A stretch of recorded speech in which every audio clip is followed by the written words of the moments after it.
কি খেলা শিখাইলেন ভাই? এখন তো রংপুরের সাথে কেউ পারছে না। আমাদের কিছু টিপস দেন যাতে আমরাও খেলতে পারি। দর্শক খেলা চলছিল রংপুর ভার্সেস সিলেট। তবে এ সময় ডাগআউটে দেখা যায় রংপুরের ব্যাটিং কোচ মোহাম্মদ আশরাফুলের সঙ্গে কথা বলছেন বরিশালের অধিনায়ক তামিম ইকবাল। কেননা এ রংপুরকে যেন কেউ থামাতেই পারছে না, এ রংপুরকে যেন কেউ হারাতে পারছে না। ইতিমধ্যে সবগুলো ম্যাচ জিতে নিয়েছে ডিফেন্ডিং চ্যাম্পিয়ন ফরচুন বরিশালকে। রংপুরের এমন জয়ের কারণ হচ্ছে তাদের শক্ত ব্যাটিং ইউনিট। আর যে ব্যাটিং ইউনিট শক্ত বানিয়েছে বাংলাদেশের তারকা ক্রিকেটার মোহাম্মদ আশরাফুল, তাতে তামিম ইকবালের অবাক হওয়াটা স্বাভাবিক। কেননা এ ম্যাচের পরে মাঠে নামবে তারা, তাদের প্রতিপক্ষ দুর্বার রাজশাহী।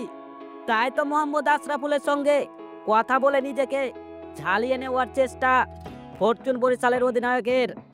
উল্লেখ্য যে সিলেট প্রথমে ব্যাটিং করতে নেমে নির্ধারিত 20 ওভারে 200 রানের টার্গেট দেন সিলেট।